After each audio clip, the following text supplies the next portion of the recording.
Ya, kita teruskan lagi pengajian kitab Hati yang Berzikir. Dan puan-puan khususnya yang memiliki kitab, pada pagi ini kita baca pada muka surat 68. Ya, muka surat 68 insya-Allah. Contoh perjalanan zikir yang kedua. Ya, contoh perjalanan zikir yang kedua. Tajuk kita sekarang ini ialah berkait dengan muka surat 65, perjalanan zikir hati. Ya, perjalanan zikir hati. Ya, bila mana kita telah melepasi tahap-tahap.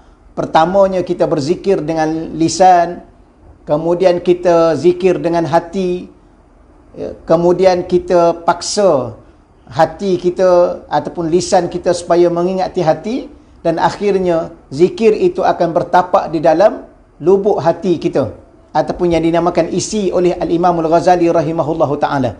Baik, contoh yang kedua pada pagi ini, muka surat 68. Tuan-tuan, saya ulang lagi sekali. Puan-puan, muslimin muslimat yang rahmat dari rahmat Allah sekalian, saya ulang lagi sekali. Di antara amalan yang paling penting ya dalam kehidupan saya, kehidupan tuan-tuan dan puan-puan, ialah agar hidup kita tidak pernah melupai Allah Subhanahu wa taala. Kerana apa? Kerana Allah sendiri tidak pernah melupai kita semua. Ya, setiap saat, setiap waktu, setiap keadaan, di mana tempat kita berada, dalam keadaan situasi mana pun kita berada, kita sentiasa diingati oleh Allah. Mana buktinya? Buktinya rezeki kita tidak pernah putus. Ya, ada sedikit berkurang, itu adalah ujian daripada Allah. Tetapi kita masih hidup, masih bernafas, masih bernyawa, jantung kita masih berdenyut, mata kita masih berkelip, mulut kita masih boleh berbicara, kaki kita masih lagi boleh melangkah. Semuanya itu adalah di atas dasar Allah masih ingat kepada kita. Dengan sebab itu, Allah masih memberi nikmat. Bahkan Allah tidak pernah melupai kita. Kerana kata para alim ulama, kalau Allah melupai kita, sudah tidak ada lagi kita di atas muka bumi Allah ini. Ya, kerana apa? Kerana manusia yang masih ada atas muka dunia ni bererti dia masih ada rezeki. Tidak akan orang itu masih berada di dunia tanpa adanya rezeki. Maka selama mana saya, selama mana tuan-tuan, selama mana kita semua berada di atas muka bumi ini, masih bernyawa, masih berhidup, berarti Allah sentiasa masih ingat kepada kita dengan menyambung setiap waktu, setiap saat rezeki-rezeki dan nikmat-nikmat yang diberikan kepada kita. Maka sebab itulah, kalau kita, macam mana kita nak beribadah pada Allah kalau kita lupa Allah? Orang yang beribadah kepada Allah ialah orang yang sentiasa ingat Allah. Dan ibadah itu sendiri pun tujuannya untuk ingat Allah. Cumanya Allah Subhanahu wa taala memberi kepada kita beberapa perkara, anggota, yang mana dengan anggota itu, dengan organ itu, apa lagi yang kita nak namakan, dengan sifat yang diberikan oleh Allah itu, untuk tujuan yang paling utamanya ialah ingat Allah. Ya? Dan salah satu ingat Allah ialah dengan lisan. Dengan lisan kita sebut zikir-zikir kepada Allah. Tetapi kita sedia maklum bahawa lisan ini ada waktunya nak berbicara. Lisan ini ada waktunya nak diam, nak tutup. Lisan ini ada waktunya nak bercakap, ada waktunya nak tutup. Tetapi ada satu anggota organ yang diberikan oleh Allah Subhanahu wa taala kepada kita, kerana Allah tahu bahawa kita hendaklah sentiasa ingat Allah, terutamanya di saat kita susah, apatah lagi. Maka ada satu anggota yang Allah anugerahkan kepada kita, iaitu hati. Dan hati ini perlu kita belajar sedikit sebanyak. Sebenarnya apa sahaja sekalipun atas muka dunia ni, saya yakin ya tuan-tuan dan puan-puan cukup faham, ya tidak akan berjayanya seseorang itu dengan kejayaan yang baik, kejayaan yang cemerlang, kejayaan yang apa sahaja yang kita sifatkan, kejayaan yang barakah, ialah kecuali ianya kena ada ilmu. Dan nak ada ilmu itu, nak kena ada guru. Maka bila mana kita lakukan sesuatu, nak memasak sekalipun, kalau kita berguru, ada ilmu tentang memasak, maka ketika itulah masakan kita akan menjadi masakan yang lazat dan sebagainya. Begitulah apa sahaja sekalipun, termasuklah bila mana kita berbicara soal zikir.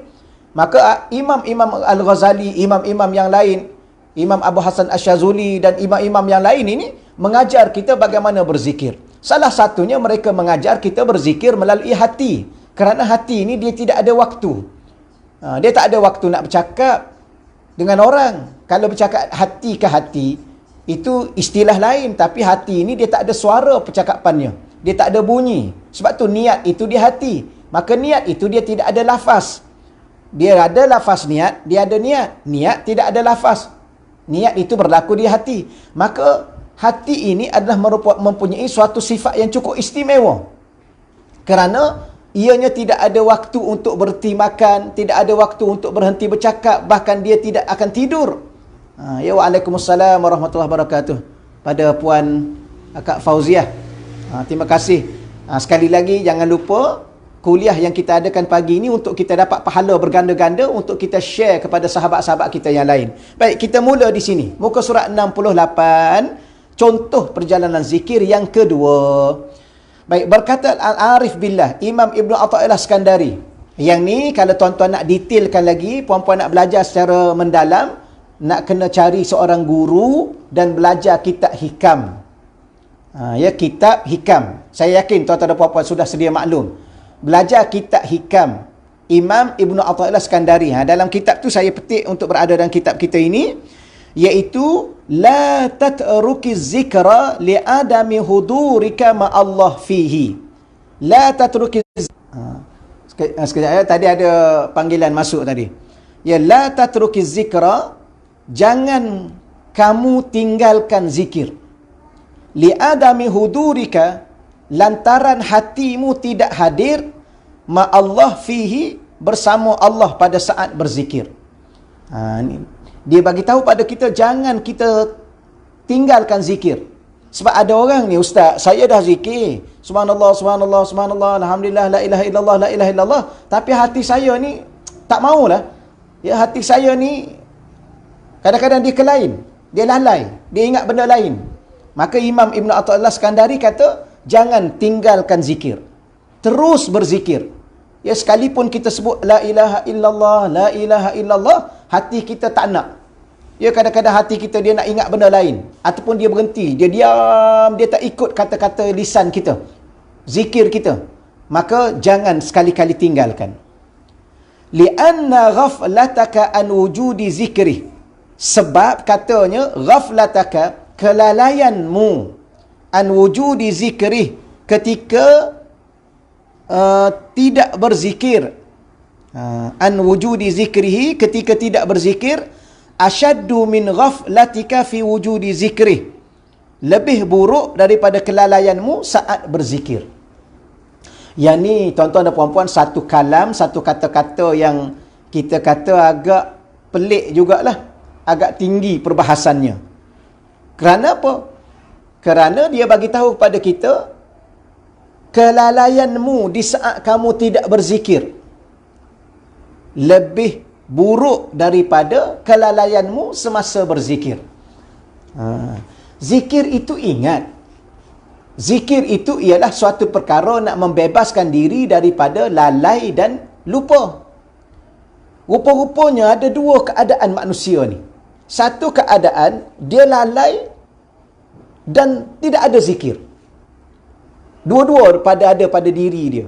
Dahlah dia tak berzikir, tak sebut subhanallah, tak sebut alhamdulillah, tidak menyebut la ilaha illallah. Dahlah tak sebut la ilaha illallah. Dalam masa yang sama dia lalai daripada Allah. Itu satu situasi.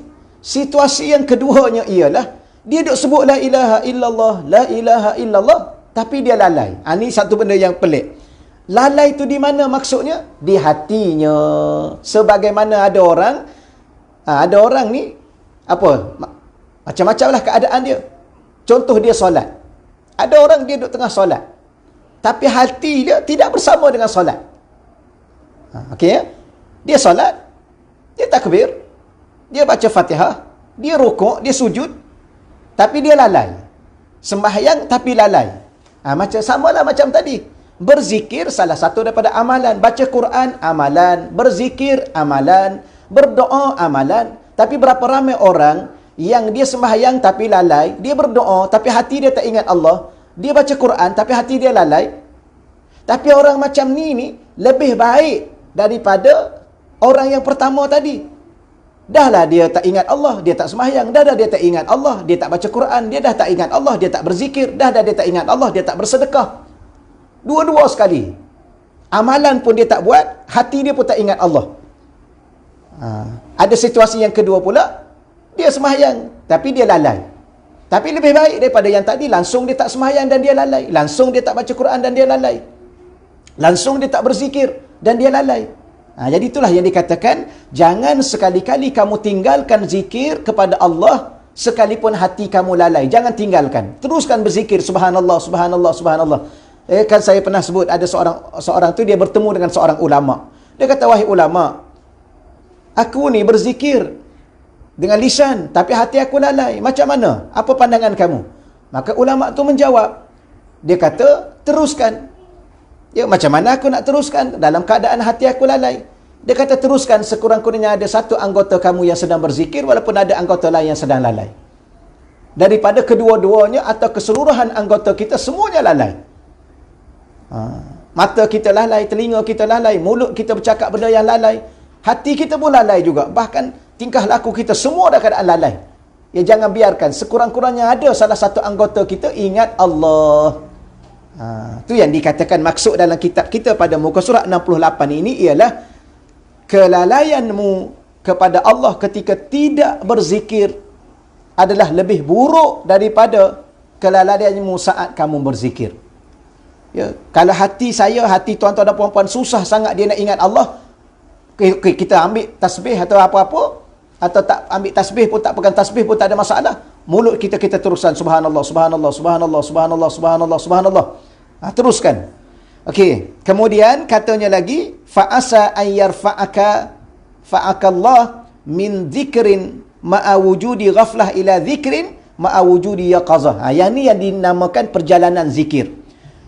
Fa'asa, semoga Allah an yarfa'aka, Allah berkenan untuk mengangkat derajatmu dari zikir yang penuh dengan kelalaian tadi menuju kepada zikir yang penuh dengan kesedaran, iaitu ingat Allah. Ini satu jenis zikir, nanti saya hurai kat bawah tu secara detail supaya ada nampak pembahagiannya, ya, perjalanannya. Tapi kita baca secara awal dulu matan ini.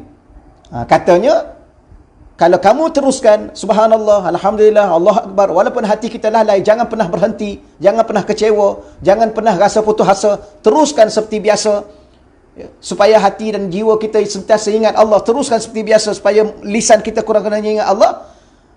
Moga-moga Allah suatu hari nanti dengan masa yang Allah inginkan, kerana melihat kesungguhan kita, tuan-tuan yang dirahmati Allah sekalian, tambah-tambah kita dah berumur ni, ya, ramai majoriti kita yang dah berumur ni, cukup-cukuplah kita ingat kepada selain Allah itu lebih. Dulu masa muda kita dulu banyak kita ingat lain. Ingat nak cari rezeki, ingat nak cari harta, ingat nak tambah itu, nak tambah harta, ingat nak naik pangkat dan sebagainya. Ya. Ahlan wa sahlan, ya. Ahlan wa sahlan, marhaban bikum. Terima kasih Kak Puan Raziah. Ahlan wa sahlan, insya-Allah. Ya, semoga kita sama-sama mendapat manfaat. Walaupun kita berbicara dalam keadaan santai, kita berbicara dalam keadaan online, memberi manfaat yang besar kepada saya, kepada tuan-tuan. Sebagaimana saya sebut tadi bahawa kita ni semakin hari semakin hampir dengan Allah. Oleh yang demikian, jangan lupa Allah. Ya, walaupun dalam keadaan situasi apa kita sekalipun. Kita ni, sebagaimana saya buat kiasan sebelum daripada ini, tuan-tuan dan puan-puan yang dirahmati Allah sekalian, ya kan, sebelum daripada ini, keadaan-keadaan kehidupan kita ni banyak ingat selain Allah. Maka cukup-cukuplah. Kerana apa? Kerana sifat kita atau keadaan dan situasi yang sebenarnya, bila mana kita berjanji dengan seseorang, semakin dekat kita nak bertemu dengan orang itu, semakin banyak kita ingat kepadanya. Contoh, kita janji dengan kawan kita. Bila? Berapa hari bulan? 3 hari bulan contohnya. 3 hari bulan. Hari Khamis kan? 3 hari bulan. Pukul berapa nak jumpa? Pukul 10 pagi. Maka hari ni hari Selasa. Malam Selasa, hari Rabu paginya, malam Rabu, semakin dekat dengan hari Khamis yang pukul 10 tadi yang kita telah tentukan masa tadi, tentukan tarikh tadi, apatah lagi kita telah tentukan tempat nak jumpa di mana, orangnya siapakah yang kita nak jumpa. Pertama masa, tarikh, bila nak jumpa, 3 hari bulan, pukul berapa nak jumpa masanya, pukul 10, di mana tempat nak jumpa, di masjid contohnya, siapa yang kita nak jumpa, contohnya nama apa kita nak jumpa. Maka 4 ciri ni, tarikhnya bila, masanya bila, tempatnya di mana, makin hari makin banyak kita ingat, makin hari makin banyak kita ingat, makin kerap kita ingat. Maka kita dengan Allah, bila nak jumpa tarikhnya, bila-bila, masanya bila, masanya pukul berapa nak jumpa Allah, bila-bila juga. Tempatnya di mana? Tempatnya di akhirat, di padang mahsyar. Siapa yang kita nak jumpa? Allah yang kita nak jumpa.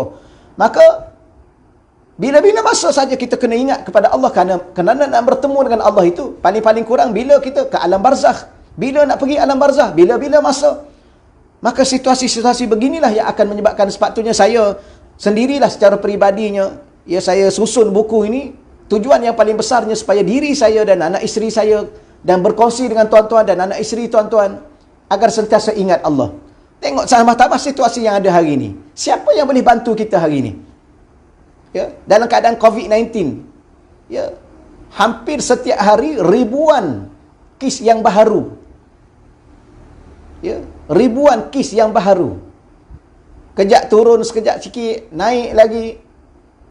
Agak-agak bila? Dan siapa yang boleh tolong?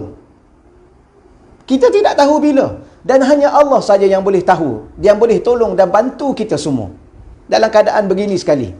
Ya, masing-masing ada dalam keadaan-keadaan yang kita kata berdepan dengan ujian yang begini berat. Terbatasnya, orang panggil apa, muamalah kita, interaksi kita. Tak apalah, tu apa yang saya nak sebutnya begitu. Jadi kalau semakin hari semakin dekat kita dengan Allah, nak bertemu dengan Allah, sepatutnya semakin hari semakin banyak ingatan kita kepada Allah. Dan tidak akan lagi lupa kita kepada Allah. Dan bagaimana tak nak lupa pada Allah? Hanya satu anggota saja, iaitu hati kita. Dan hati ini tolong kita jaga dan kita latih daripada awal. Sebab apa? Sebab kalau kita berzikir dengan lisan, selaju mana pun, sefasih mana pun, sekerat mana pun, lisan ini akan sampai satu masa yang dinamakan sakaratul maut. Lisan ini akan berhenti. Lisan ini akan kelu, tidak boleh mampu lagi berbicara. Berapa ramai orang yang sudah tidak mula boleh berbicara. Walaupun kadang-kadang nyawanya masih panjang, dia dah mula tak boleh berbicara dan sebagainya. Maka sebab itulah, anggota yang paling penting yang kita kena latihnya, bermula daripada hari ini lagi, ialah hati kita. Maka sebab itulah, teruskan dulu berzikir dengan lisan, paksa hati kita, supaya sampai satu masa hati kita juga akan berzikir sama, ataupun Allah sendiri yang akan, bila mana Allah lihat keadaan kesungguhan saya, kesungguhan tuan-tuan, kesungguhan kita semua, dengan lisan kitanya, walaupun hati kita lalai, moga-moga suatu hari nanti Allah Ta'ala akan mengangkat kedudukan hati kita, sehingga sedar, yaqazah, itu bahasanya nanti saya hurai lagi sekali. Baik, daripada situ pula, wa min zikrin ma'a wujudil yaqazah. Dan daripada zikir dalam keadaan sedar, ila zikrin ma'a wujudi hudur, sampailah kepada satu keadaan yang disemangati oleh kehadiran Allah dalam hati kita. Hadir ni tolong ingat ya, bahasa Melayu lain, maknanya bahasa Arab ni lain. Ya, bahasa Arab ni lain. Dalam keadaan, jangan kita kata hadir tu betul-betul ada depan mata kita, kita dapat lihat. Ya, tidak. Kerana kadang-kadang hadir itu perasaan. Ya, sebagaimana orang bercinta, dia kata engkau hadir dalam hidupku. Engkau hadir dalam hatiku. Jadi salah satu bahasa Arab yang merujuk kepada hadir ialah ada dalam hati kita, dalam bentuk ingatan. Jadi situasi dan keadaan zikir yang pertama nanti kita hurai dalam muka surat 68 tadi. Tapi itulah pergerakannya. Okey, daripada situ pula, wa min zikri ma'a wujudi hudur, ya, apa lagi? Daripada zikir yang telah hadir hatinya, ingatan kepada Allah, ila zikrin ma'a wujudi ghaibah amma siwal mazkur, iaitu pada tahap yang tertinggi, tahap yang terakhir, iaitu zikir yang hadirnya daripada hati kita, ingatan kepada Allah, menuju kepada zikir yang meniadakan segala sesuatu selain Allah. Sampai kepada satu tahap, zikir kita ni, kita lupa segala-galanya, hanya Allah saja yang kita ingat.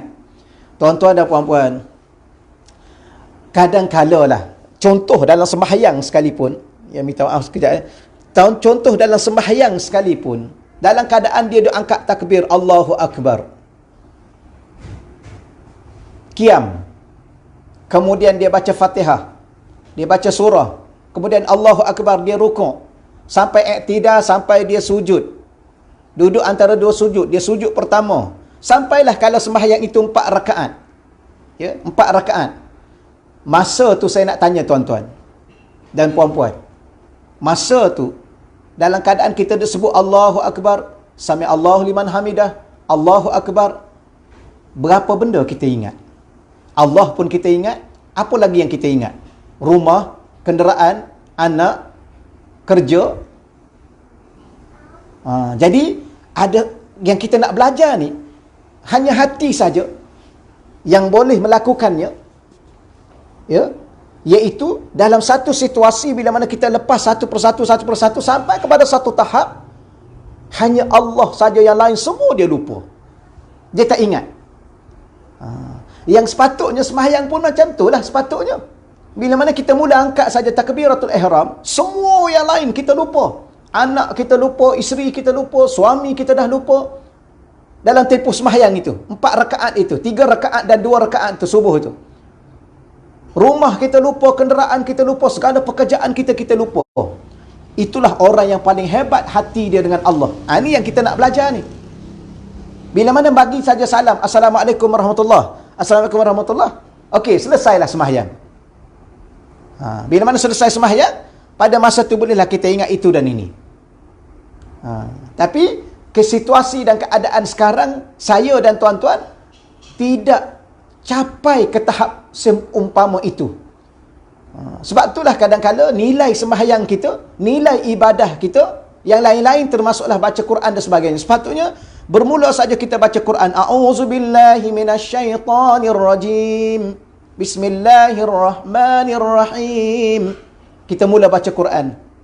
Bacalah surah apa pun, Alif Lam Mim. Bermula daripada itu kita dah lupa segala-galanya.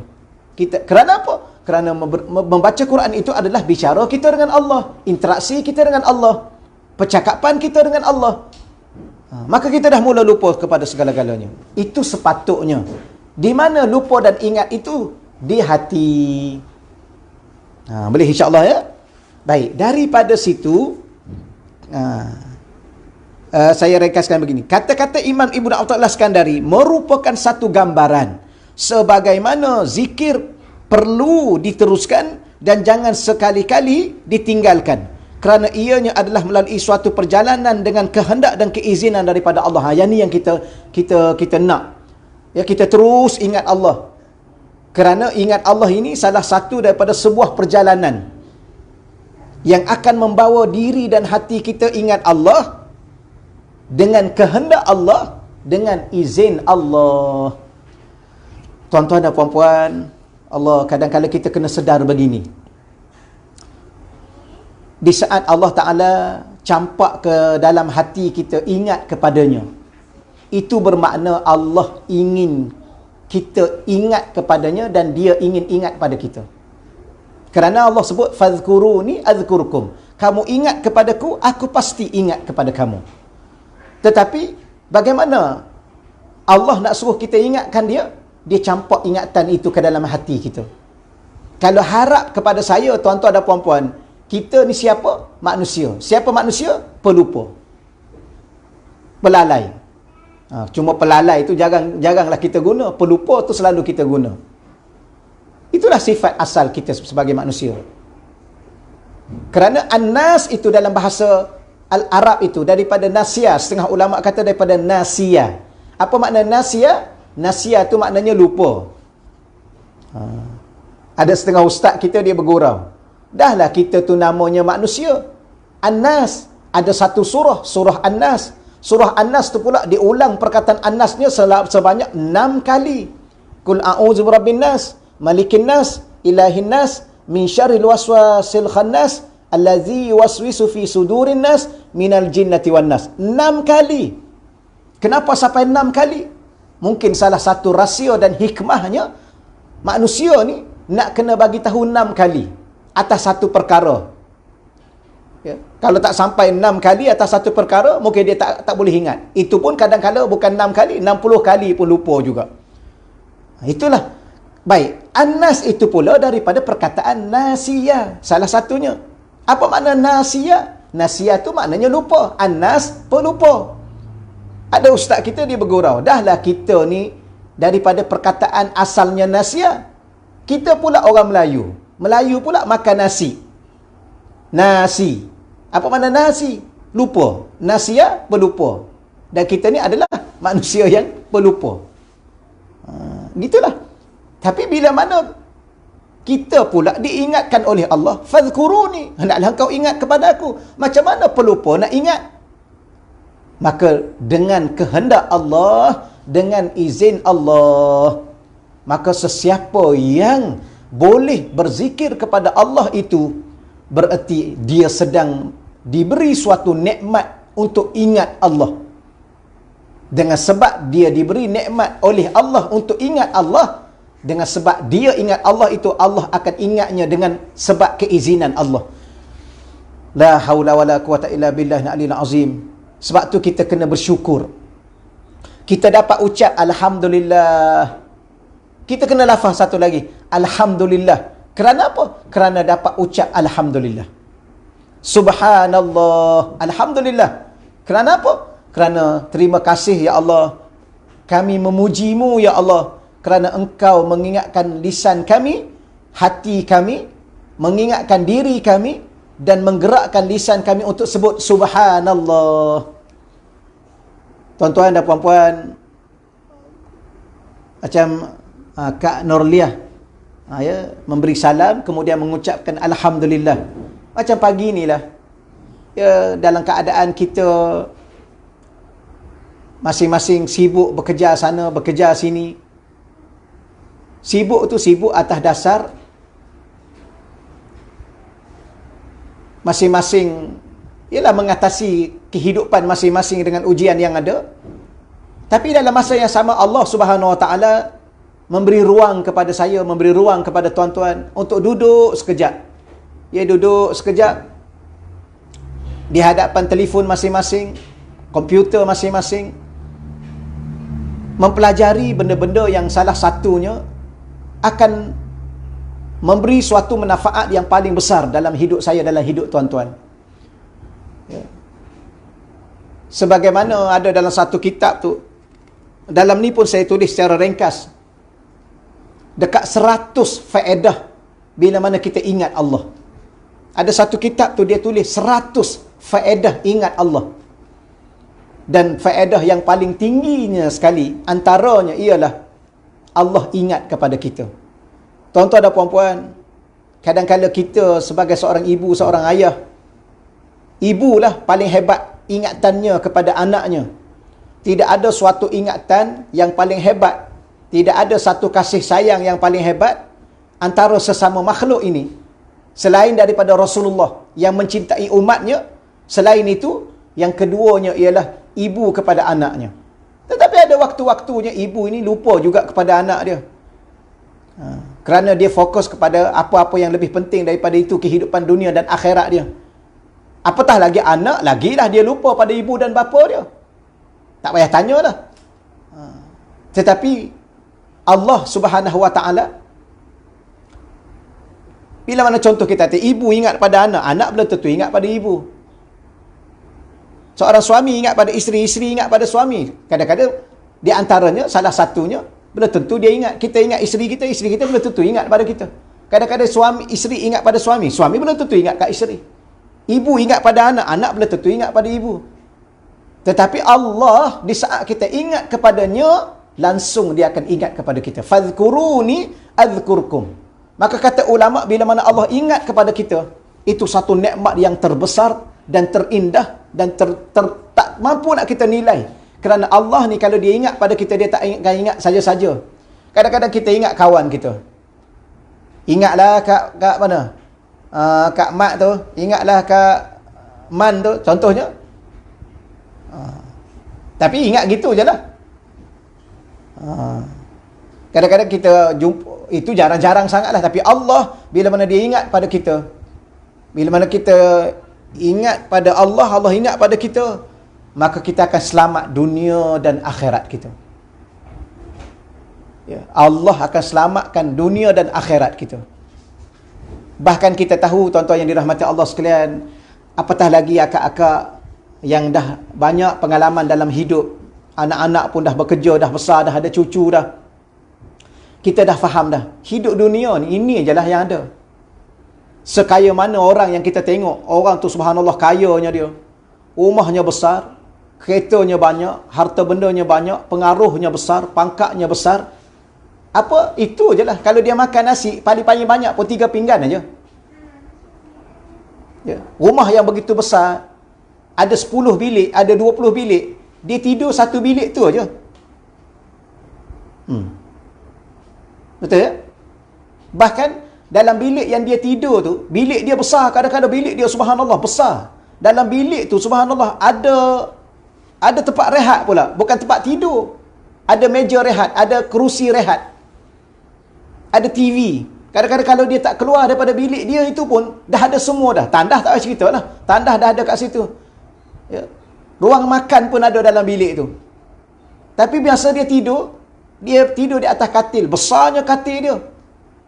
Super king ke apa? Saiz dia. Tilam dia. Tapi dia tidur, berapa kaki dia tidur. Ataupun berapa ruangnya, sebesar badan dia tu aja.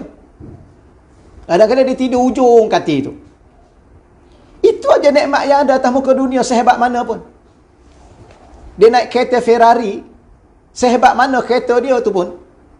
Ya, kalau dia laju sangat pun, kalau kita balik kampung, dia kereta dia laju, dia sampai berapa lama? Dia sampai mungkin 1 jam lebih awal, itu je pun. Penat lebih kurang aja. Kalau dia naik flight pun tak ada masalah, itu je lah. Tuan-tuan sekalian, yang kita, tuan-tuan dan puan-puan pernah naik flight, naik kapal terbang. Ya. Pergi ke Mekah, pergi umrah, pergi US, pergi UK, pergi Mesir. Ya, saya dulu kerap berulang balik ke Mesir. Pergi ke Yaman, berulang alik ke Yaman. Pergi ke Indonesia. Habis, itu je lah. Ya, sehebat mana apa pun, ya, first class lah. Kita kata, itu je lah tuan-tuan. Sebab tu Allah Ta'ala tahu sangat-sangat sehebat mana manusia, sekaya mana Korun. Korun kaya.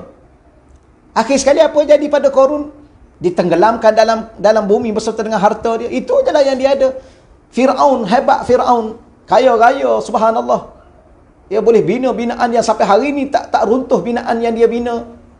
Tapi dia di mana sekarang ni? Di dalam muzium aja lah. Maka sebab tu Allah nak sangat kita ni ingat dia. Kerana dia yang boleh menentukan segala-galanya. Dia yang boleh mengangkat kita setinggi-tingginya. Dia yang boleh memuliakan semulia-mulianya. Hari ni berapa ramai orang yang kita kata yang mulia, yang itu yang mulia, itu yang mulia ini, yang dihormati itu, yang dihormati ini, akhir sekali mereka mati dalam keadaan hina. Engkar Allah, lawan Allah, maksiat kepada Allah. Kadang-kadang orang, subhanallah, ada kita hari ni, berapa ramai manusia, orang-orang Islam hari ni, memuja orang-orang kafir. Ya, memuja artis-artis yang tidak beriman kepada Allah. Penyanyi-penyanyi, mereka begitu sekali, subhanallah, yang mendengar setia. Dia panggil apa? Dia panggil penyokong setia ke apa? Penyokong setia bola sepak. Antara bintang-bintang bola sepak itu adalah orang-orang yang kafir dengan Allah.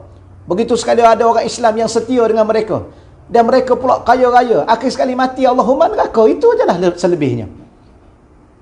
Kenapa? Kerana orang kafir ni orang yang paling lalai kepada Allah. Bahkan bukan setakat dia lalai dari Allah, dia kafir dengan Allah. Maka sebab tu Allah bila mana dia Tuhan yang maha mengetahui. Dia Tuhan yang maha bijaksana. Dan dia cipta dunia ini pun sekadar untuk ujian kepada manusia yang mana lupa dia, yang mana ingat kepadanya. Ya, ada setengah dia cipta apa yang ada atas muka dunia ciptaan Allah. Hartanya, kekayaannya, kekuasaannya, kecantikannya, kemasyhurannya, semua dicipta oleh Allah. Untuk apa? Untuk Allah uji. Adakah kita telah bergelumang dengan kekayaan itu sehingga lupa Allah? Tenggelam dalam kekayaan. Adakah kita telah tenggelam dalam kemasyhuran itu sehingga lupa Allah? Kerana hidup ini antara ingat Allah dengan lupa Allah. Sembahyang untuk apa? Untuk ingat Allah. Baca Quran untuk ingat Allah. Berzikir apatah lagi, tujuannya asalnya adalah untuk ingat Allah. Menderma untuk ingat Allah. Bukan ingat orang miskin, ingat Allah. Tapi bila mana ingat Allah, bantulah orang miskin. Sebab apa? Sebab berapa ramai orang yang bantu orang miskin tapi tak ingat Allah. Ya, berapa ramai orang buat kerja-kerja kebajikan. Orang kafir itu pun ramai yang buat kerja kebajikan. Tetapi lupa Allah. Maka Allah tak bagi nilai kepadanya untuk menyelamatkan dia daripada neraka. Tetap Allah humban ke dalam neraka. Ada tak orang kafir buat kebajikan? Oh subhanallah, serata dunia mereka buat kebajikan. Ada saja gempa bumi, ada saja banjir besar, ada saja bencana di mana-mana.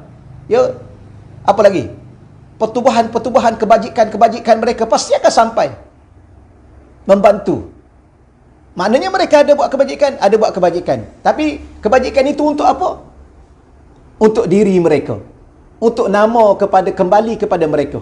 Ini adalah NGO yang hebat, yang suka membantu. Maka dapat nama, dapat anugerah NGO terbaik dan sebagainya. NGO kebajikan yang cemerlang dan sebagainya. Akhir sekali Allah humban neraka. Kenapa? Kerana amal yang dibuat itu untuk lupa Allah. Sebab tu tak bagi kita riak. Kenapa solat jangan sampai riak? Buat ibadah jangan sampai riak. Kerana bila mana dah riak, ingat orang. Apa makna riak? Nak tunjuk kat orang. Bila mana dah ingat orang, nak tunjuk kat orang, dalam masa yang sama lupa Allah. Yang ni ya tuan-tuan, yang saya sebut ni adalah kunci kehidupan kita. Di sinilah kunci segala-gala kebahagiaan, ketenangan. Kita dah baca dah. Ya. Alladzina amanu wa tatma'innu qulubuhum bi zikrillah. Orang-orang yang beriman, tenangnya hati mereka kerana ingat Allah. Ala bi zikrillah. Ketahuilah, hanya ingat Allah. Tatma'innul qulub. Hati itu boleh tenang. Hanya ingat Allah, hati boleh tenang. Apa maksudnya? Hanya dengan Allah. Bila mana hati itu tenang, hati itu bahagia. Hati itu lapang. Hati itu luas. Hati itu tidak mudah marah. Tidak mudah gelisah. Tidak mudah kecewa. Tidak mudah putus asa. Hanya dengan ingat Allah. Dan sesuatu yang ada ni, kalau lupa Allah, berapa ramai orang yang bunuh diri? Ugut untuk bunuh diri. Ya, dan situasi yang ada ni kan. Ada mesej-mesej yang kita dapat ditulis dalam Facebook. Ya, saya dah kecewa Ustaz. Ya, saya nak bunuh diri. Duit tak ada. Nak kerja pun tak boleh. Kalau duit tak ada, nak kerja boleh. Okey. Ni dah lah duit tak ada, nak kerja tak boleh. Ada orang tuan-tuan yang dirahmati Allah sekalian, dia pandai berusaha sendiri. Alhamdulillah Allah beri juga kepada dia keizinan kehendak Allah. Maka tak dapat kerja, dibuang kerja, dia buat usaha-usaha lain, dia dapat. Ada orang ni memang dia tak pandai, dia kena kerja. Kerja tu pula dia kena ada orang sediakan kerja untuk dia. Kalau tidak, dia tak boleh nak buat. Maka bila mana dia dah tak boleh nak buat, subhanallah, dia dah rasa kecewa, dia nak bagi makan anak isteri dia pun dah tak boleh, dia pun dah tak tahu nak buat apa-apa, duit dah tak ada, nak buat apa, maka dia bunuh diri. Itulah tekanan yang ada pada hari ini. Bermula, salah satunya lupa Allah. Kalau dia masih ingat Allah, insya-Allah Allah akan buka jalan. Solat hajat, berzikir kepada Allah, baca amalan-amalan tertentu. Ya, kalau patut apa-apa je. Kerana apa? Kerana ingat Allah itu akan membawa ketenangan. Bila mana hati itu tenang, dia mampu berfikir dengan matang. Dia mampu berfikir dengan waras. Dia mampu berfikir dengan baik. Bermula dengan hati. Tapi kalau hati dah tak tenang, maka segala pemikiran kita akan jadi macam-macam lah tuan-tuan yang dirahmati. Inilah kunci kehidupan. Okey ya? Dah panjang ni saya bawa ni. Saya sebenarnya tak minat nak bawa tuan-tuan begitu panjang perbahasan dia. Tapi di sinilah suatu gambaran yang saya nak sebut. Inilah kunci kehidupan kita. Bahagia kita, deritanya kita, tenangnya kita, gelisahnya hidup kita pada hati yang ingat Allah. Baik, kita kembali balik pada muka surat 68. Yang kita hurai tadi tolong ingat ya. Saya ulang balik tuan-tuan yang dirahmati Allah. Walaupun saya yakin tuan-tuan dah ingat, dah faham. Berzikir kepada Allah ini sebuah perjalanan dengan kehendak Allah dan dengan keizinan daripada Allah. Berzikir kepada Allah adalah sebuah perjalanan di atas kehendak Allah dan keizinan Allah. Oleh yang demikian, tolong buat solat hajat, minta dengan Allah supaya Allah masukkan diri kita dalam senarai, masukkan ahli keluarga kita dalam senarai orang-orang yang berada dalam kehendak Allah dan keizinan daripada Allah untuk berzikir kepada Allah. Terutamanya orang-orang yang Allah berkehendak hatinya sentiasa ingat Allah dalam keadaan dia tidur, dalam keadaan dia bangun, dalam keadaan dia sibuk, dalam keadaan dia tidak sibuk, dalam keadaan dia sehat, atau dalam keadaan dia sakit, dalam keadaan dia senang, atau dalam keadaan dia susah. Hati dia adalah seketul hati yang sentiasa dengan Allah. Hadir kehadiran, ingatan sentiasa kepada Allah. Ya, tuan-tuan tolong doakan untuk saya juga. Saya juga doakan untuk tuan-tuan dan puan-puan. Moga-moga saya, tuan-tuan dan ahli keluarga kita, hati ini sentiasa bersama dengan Allah, dan dengan itulah moga-moga Allah redha dengan kita, Allah rahmati kita, dan Allah akan jaga kita. Tuan-tuan, orang yang ingat Allah, jangan pernah risau bahawa Allah akan sentiasa dengan dia, dan dia sentiasa dalam ingatan Allah. Okey, baik, selesai. Kita nak ringkaskan begini. Daripada matan teks yang kita baca pada muka surat 68 itu, maka ada 4 perjalanan zikir. Ada 4 perjalanan zikir. Yang pertama, muka surat 68 lagi, di bawah sekali, iaitu az-zikru ma'a wujudi ghaflah. Ini perjalanan mengikut Imam Ibn Atha'illah Skandari. Yang kita baca minggu yang lalu, pada bulan yang lalu, iaitu perjalanan mengikut Imam Ghazali. Kalau mengikut perjalanan Imam Ibn Atha'illah, iaitu pertama az-zikru, zikir ma'a wujudi ghaflah, bersama wujudnya lalai. Ataupun dalam bahasa Melayu, lalai dalam berzikir kepada Allah. Lalai dalam berzikir kepada Allah. Pelik ya? Lalai dalam berzikir kepada Allah. Masa duk zikir tu lalai. Itu yang pertama. Apa maksud? Zikir lisan tanpa hati mengingati Allah. Zikir lisan tanpa hati mengingati Allah. Zikir lisan tanpa hati ingat Allah. Teruskan. Ya, la ilaha illallah, la ilaha illallah, la ilaha illallah, la ilaha illallah, la ilaha illallah, la ilaha illallah. Teruskan. Ya, walaupun hati kita, kerana ini tahap yang pertama. Okey, muka surat 69. Ya, muka surat 69. Yang kedua, perjalanan yang kedua daripada situ dengan izin Allah dan kehendak Allah. Ni ya, dengan izin Allah dan dengan kehendak Allah. Sebab tolong pegang betul-betul. Ya, tolong fahami betul-betul bahawa zikir adalah sebuah perjalanan dengan kehendak Allah dan keizinan Allah. Jadi bersyukur sangat-sangat tuan-tuan dan puan-puan berada pada pagi ini, ya, dalam pengajian online ini. Ini adalah salah satu Allah kehendak ke atas diri kita. Allah berkehendak kepada diri kita, dan Allah telah mengizinkan kita untuk berada dalam suatu kuliah online berbicara tentang Allah, tentang ingat Allah. Ini izin Allah. Tuan-tuan kena bersyukur. Lepas kepada ni kena lafaz alhamdulillah. Terima kasih Allah. Terima kasih banyak-banyak ya Allah. Aku bersyukur kepadamu sangat-sangat ya Allah, kerana engkau telah membawa diriku dan keluarga aku dalam situasi yang ada begini, saat-saat begini ni, penting sangat ingat Allah. Sebenarnya bukan saat begini penting ingat Allah. Semua keadaan mesti ingat Allah dan penting. Okey. Baik, yang kedua, az-zikru ma'a wujudi yaqazah. Az-zikru ma'a wujudi yaqazah. Zikru, zikir, ma'a berserta wujud, adanya, yaqazah, kesedaran. Tapi saya terjemah di situ, zikir lisan bersama hati yang sudah mengingati Allah. Iaitu zikir lisan dan hati sudah merasai ingatan kepada Allah. Sudah merasai, sudah menyedari. Dah mula sedar. Ya, dah mula sedar bahawa ianya perlu ingat Allah. Sedar. Tadi hati tak sedar. Mulut dia sebut la ilaha illallah, hati tak sedar. Sebagaimana sembahyang. Mulut sebut Allahu Akbar.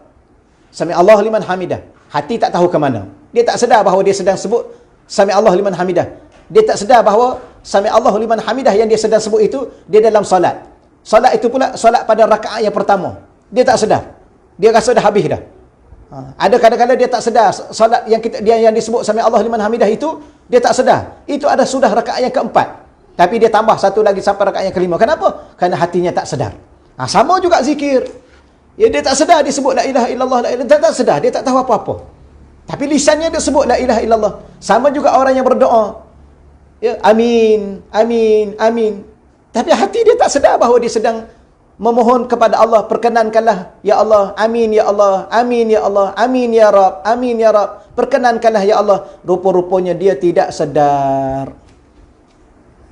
Tapi bila mana dia terus menyebut la ilaha illallah, la ilaha illallah itu, dia sebut amin, amin itu, hatinya mula sedar. Itu yang kedua. Okey, hati dia dah mula sedar. Oh, aku sedang zikir ni. Oh, aku sedang sembahyang ni. Oh, aku sedang baca Quran ni. Dia mula sedar. Bila mana mula daripada sedar di situ, yang ketiga, az-zikru ma'a wujudi hudur. Zikir lisan dan hati yang sudah merasai kehadiran bersama Allah. Kehadiran hati, hati mula sedar bahawa ingatannya sudah mula hadir bersama Allah.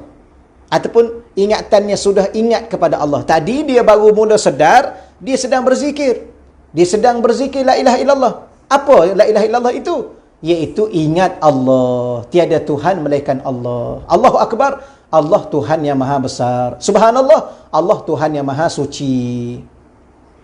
Terjemahnya maha suci Allah. Tapi dia dah mula ingat Allah Tuhan yang maha suci. Allah Tuhan yang maha besar. Allah Tuhan yang maha terpuji. Allah Tuhan yang maha kuat. Allah Tuhan yang maha kaya. Allah Tuhan yang maha pemurah. Dia dah mula sedar, mula sedar, mula sedar. Allah Tuhan yang menghidupkan dirinya. Allah yang akan mematikan dirinya. Allah yang memberi dia sehat. Allah yang memberi dia rezeki. Allah yang memberi dia ketenangan. Allah yang memberi dia kebahagiaan. Allah yang memberi dia keluarga yang bahagia. Semua dia mula sedar, mula sedar, mula sedar. Kemudian dia mula ingat Allah. Okey. Yang keempat, az-zikru ma'a wujudi ghaibah amma siwal madhkur. Zikir yang gaib. Segala sesuatu yang hilang terhadap ingatan kepada sesuatu. Amma siwal mazkur, kecuali ketika itu hanya Allah saja. Contohnya macam tadi, yang ketiga tadi. Dia dah mula ingat Allah. Alhamdulillah, segala Tuhan yang maha terpuji. Allah, Tuhan yang maha terpuji. Dia dah mula ingat Allah. Tapi ada lagi sikit-sikit yang lain. Mulut sebut subhanallah, hati dia maha suci Allah. Tapi selepas dia sebut maha suci Allah, sempat lagi dia ingat pada isteri dia ingat pada anak dia sempat lagi. Tapi ingat Allah, ingat yang lain. Yang ni dia hanya ingat Allah, dan yang lain setelah lenyap semua segala-galanya. Telah lenyap daripada ingatannya. Bahkan dia dikira fana, dia tenggelam dalam ingatan hanya kepada Allah. Tak ingat dah dia yang lain. Gitulah sepatutnya kita di saat kita solat. Gitulah sepatutnya di saat kita baca Quran. Ni duduk baca Quran, duk ingat apa? Kuih tak buat lagi tu. Kuih tu tengah masak tu. Duk baca Quran, ikan tak goreng lagi tu. Duk baca Quran, bunga tak siram lagi tu. Macam-macam dia ingat. Itu dah masa baca Quran. Masa solat pun gitu juga. Duk solat, nak kunci kereta kat mana ya? Tadi letak di mana? Sempat lagi dia ingat. Yang ni kita tak mau. Tapi walau bagaimanapun, sudah cukup okey dah. Sebab dia dah solat. Sebab dia dah baca Quran. Sebab dia dah berzikir. Tapi kalau boleh, sampai kepada tahap yang keempat ini, dah segala-gala dah tak ingat dah. Sehinggalah kita bagi salam kalau sembahyang, Assalamualaikum warahmatullahi, Assalamualaikum warahmatullahi. Sehinggalah Sadaqallahul Azim. Dan tutup zikir ni dengan apa? Al-Fatihah, bisiril Fatihah. Baca Fatihah, kita penutup kepada zikir. Biasanya guru saya duduk zikir, buat majlis zikir. Bagaimana penutup majlis zikir? Bisiril Fatihah. Dengan rahsia surah Al-Fatihah akan memberi manfaat kepada segala-galanya kita. Kerana surah Fatihah ni adalah doa. Adalah penawar. Dia juga pembuka. Mari kita mulakan majlis ini, kita buka majlis ini dengan Al-Fatihah. Tapi Al-Fatihah juga adalah penutup. Ya, kerana bila mana kita buat majlis apa-apa, kita tutup dengan Al-Fatihah. Kenapa? Kerana Fatihah itu adalah doa. Untuk majlis kita itu dimakbulkan segala-galanya oleh Allah Subhanahu wa taala. Boleh ya? Sekejap saya.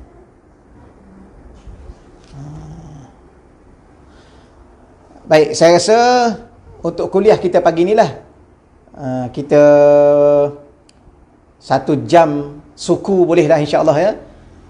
Dia tak boleh banyak sangat kuliah online kerana masing-masing duduk rumah tu. Kalau kuliah berdepan macam ni, kita biasanya 1 jam setengah. Yang ni kita baca dah 1 jam suku, lebih kurang dalam 5-10 minit lagi saya berhentilah. Baik, sebelum saya teruskan, kalau di sana ada soalan-soalan yang tuan-tuan dan puan-puan nak bertanya pada saya, ya, soalan-soalan yang nak bertanya, mohon tulis di ruangan komen, tulis di ruangan komen. Sebagaimana akak puan Kamsiah, ya, terima kasih ya Allah kerana menggerakkan hatiku untuk berada di majlis ilmu. Ini salah satu daripada nikmat rezeki, ya. Lepas tu kadang-kadang akhir-akhir ni barulah kita mula faham rezeki itu luas rupa-rupanya. Rezeki itu begitu luas dan begitu banyak. Salah satunya ialah berada dalam majlis ilmu, itu rezeki. Dahlah berada dalam majlis ilmu, dapat faham ilmu, itu rezeki. Dahlah dapat faham ilmu, dapat beramal dengan ilmu, itu juga rezeki. Dahlah dapat beramal dengan ilmu, dapat sampaikan ilmu itu juga rezeki. Dahlah dapat sampaikan ilmu yang disampaikan itu dapat difahami pula, itu juga rezeki. Ilmu yang disampaikan itu dapat difahami, bahkan yang kita sampaikan itu pula kepada ahli keluarga kita, itu juga rezeki. Bahkan setelah didapati ilmu itu oleh ahli keluarga kita, yang disampaikan oleh kita, ahli keluarga kita itu dapat beramal, itu juga rezeki. Bahkan dalam keadaan sekarang ini, ya, kita duduk dengar kuliah ni, kita pun teringat, diberi ingatan oleh Allah untuk kita tekan butang share, maka kawan kita juga dapat kepada kawan kita, itu juga rezeki. Kawan kita pula kita pesan, tolong jangan lupa share pula. Dia share pula kepada kawan dia, subhanallah, berganda-ganda kita dapat pahala. Pahala itu juga adalah suatu anugerah, pemberian rezeki daripada Allah Subhanahu wa taala. Bermula dengan apa? Duduk dalam majlis ilmu. Majlis ilmu tu untuk apa? Untuk ingat Allah. Bermula dengan ingat Allah itulah, maka Allah ingat pada kita. Bermula dengan Allah ingat pada kita itulah, Allah akan beri segala-galanya dunia dan akhirat kita. Cuma kadang-kadang tuan-tuan dan puan-puan, oleh kerana saya, tuan-tuan dan puan-puan, kita tidak teliti dan kurang pemerhatian terhadap kehidupan kita sendiri. Dan bahkan kadang-kadang kita banyak terlepas pandang dengan apa yang telah Allah berikan kepada kita, yang telah Allah kurniakan kepada kita. Yang kita nampak benda yang besar-besar. Ya, benda yang besar. Dapat beli rumah, okey, terasa. Dapat beli kereta, oh terasa. Terasa besar. Dapat naik pangkat, oh terasa besar. Anak kita dapat masuk universiti, oh baru terasa besar. Anak kita dapat grad daripada universiti, berjaya, dapat BA. Anak kita sambung pengajian, berjaya dapat MA, oh baru kita terasa. Sedangkan di antara pertengahan perjalanan itu, banyak Allah Ta'ala rezekikan kepada kita, anugerahkan kepada kita, yang kadang-kadang jauh lebih bernilai daripada itu lagi. Iaitu apa? Iman kita kepada Allah, takwa kita kepada Allah, ingatan kita kepada Allah. doa yang kita panjatkan kepada Allah, yang Allah makbulkan, tetapi kita tak terasa Allah makbulkan. Itu benda-benda yang kadang-kadang kita terlepas pandang, yang mana akhirnya kita tidak terasa bahawa rupa-rupanya Allah setiap saat dan setiap ketika sedang memberi kepada kita. Dengan segala nikmat, sedang menyediakan kepada kita dengan segala kemudahan. Hasilnya, inilah apa yang kita ada hari ini. Kita ada keluarga, kita ada anak-anak, kita ada cucu, kita ada rumah, kita ada kenderaan, kita ada sedikit harta, kita ada pekerjaan, kita ada rakan-rakan, kita ada subhanallah, subhanallah. Ya, maha suci Allah. Kita ada apa yang kita ada hari ini. Kalau kita nilai satu-satu, subhanallah, tak mampu untuk kita bayar kembali apa yang kita miliki pada hari ini. Kita ada sebuah pandangan mata, kita ada telinga, kita ada mulut, kita ada hidung, kita ada anggota zahirnya, anggota batinnya, kita ada denyutan jantungnya, kita ada darah yang mengalirnya, kita ada udara yang kita ingin hirup, kita ada pandangan dengan pandangan tumbuh-tumbuhannya, pokok-pokoknya, ada langitnya, ada sungai-sungai mengalir, ada lautan yang begitu, subhanallah, tak mampu untuk kita ungkapkan kecuali hati kita sentiasa ingat Allah. Itulah balasan kita kepada Allah. Itulah apa lagi? Kesyukuran kita kepada Allah, bahawa kita pastikan hati kita tidak akan pernah lupa Allah. Tuan-tuan, orang yang pernah bantu kita, kadang-kadang sekali aja dia tolong kita, tapi di saat benar-benar kita berhajat memerlukan pertolongan, dia datang. Kita akan ingat sepanjang umur kita, sepanjang hayat kita. Walaupun sekali dia bantu kita, Allah ni dia bantu kita untuk kita hidup setiap saat, setiap waktu, setiap ketika, sehingga kita sendiri tak mampu nak hitung berapa banyak kita menarik nafas dan menghembus nafas. Kita sendiri tak mampu nak hitung berapa banyak kita berkelip. Kita sendiri tak mampu nak hitung berapa banyak dah langkah yang kita berjalan dengan kaki yang diberikan oleh Allah, dengan izin Allah.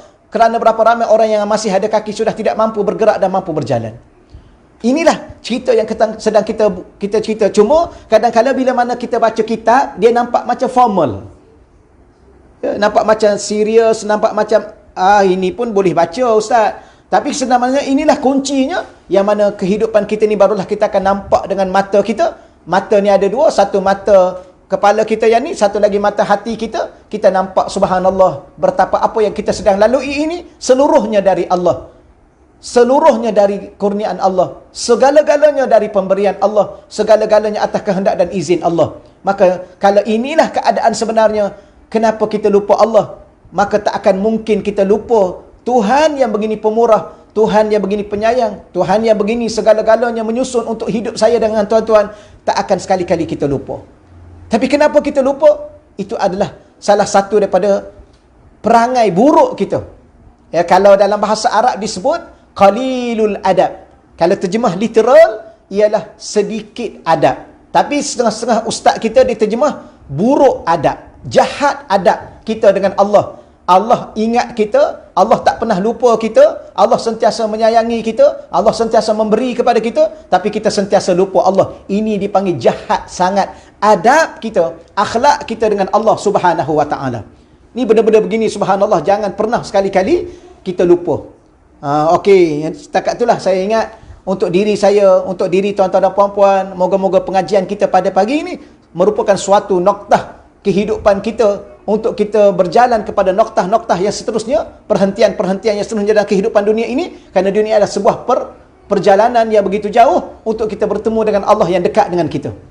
Pelik tuan-tuan yang dirahmati Allah sekalian. Perjalanan yang jauh menuju kepada yang paling dekat. Sebuah perjalanan yang jauh merentasi alam demi alam, alam roh, alam kandungan, alam dunia, alam barzakh, menuju ke alam akhirat.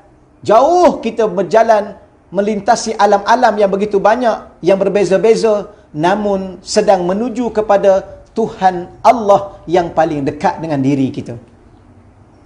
Subhanallah. Jadi setakat itu dahululah ya. Terima kasih lagi sekali.